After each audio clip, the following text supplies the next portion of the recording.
हर हर महादेव दोस्तों, कैसे हैं आप लोग। उम्मीद करती हूँ आप लोग बहुत अच्छे होंगे। तो आज के इस वीडियो में हम लेकर आए हैं हरियाली तीज व्रत कथा, जिसे आप सुनने के साथ साथ आप खुद से आप इसे पढ़ भी सकते हैं।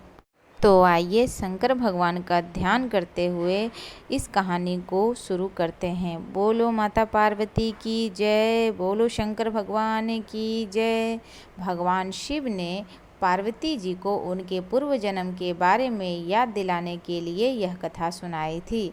हरियाली तीज व्रत कथा इस प्रकार है। शिव जी कहते हैं, हे पार्वती, बहुत समय पहले तुमने हिमालय पर मुझे वर के रूप में पाने के लिए घोर तप किया था। इस दौरान तुमने अन्न जल त्याग कर सूखे पत्ते चबाकर दिन व्यतीत किए थे। किसी भी मौसम की परवाह किए बिना तुमने निरंतर तप किया था।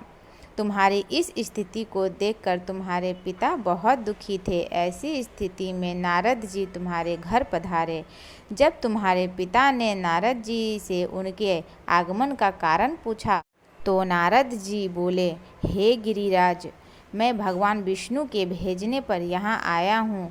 आपकी कन्या की घोर तपस्या से प्रसन्न होकर वह उनसे विवाह करना चाहते हैं। इस बारे में मैं आपकी राय जानना चाहता हूँ। नारद जी की बात सुनकर पर्वतराज अति प्रसन्नता के साथ बोले, हे नारद जी, यदि स्वयं भगवान विष्णु मेरी कन्या से विवाह करना चाहते हैं तो इससे बड़ी कोई बात नहीं हो सकती। मैं इस विवाह के लिए तैयार हूँ। फिर शिवजी पार्वती जी से कहते हैं, तुम्हारे पिता की स्वीकृति पाकर नारद जी विष्णु जी के पास गए और यह शुभ समाचार सुनाया। लेकिन जब तुम्हें इस विवाह के बारे में पता चला तो तुम्हें बहुत दुख हुआ। तुम मुझे यानी कैलाशपति को मन से ही अपना पति मान चुकी थी। तुमने अपने व्याकुल मन की बात अपनी सहेली को बताई। तुम्हारी सहेली ने सुझाव दिया कि वह तुम्हें एक घनघोर वन में ले जाकर छुपा देगी और वहां रहकर तुम शिवजी को प्राप्त करने की साधना करना। इसके बाद तुम्हारे पिता तुम्हें घर में ना पाकर बड़े चिंतित और दुखी हुए। वह सोचने लगे कि यदि विष्णु जी बारात लेकर आ गए और तुम घर पर ना मिली तो क्या होगा। उन्होंने तुम्हारी खोज में धरती पाताल एक करवा दिए, लेकिन तुम ना मिली। तुम वन में एक गुफा के भीतर मेरी आराधना में लीन थी।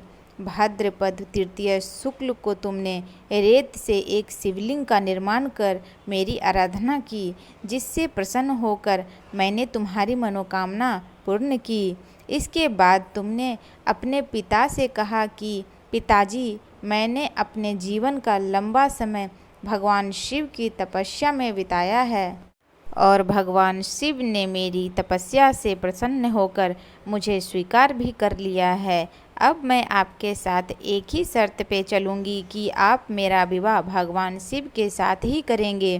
पर्वतराज ने तुम्हारी इच्छा स्वीकार कर ली, तुम्हें घर वापस ले गए। कुछ समय बाद उन्होंने पूरे विधि विधान से हमारा विवाह किया। भगवान शिव ने इसके बाद कहा कि हे पार्वती, तृतीया को तुमने मेरी आराधना करके जो व्रत किया था उसी के परिणाम स्वरूप हम दोनों का विवाह संभव हो सका।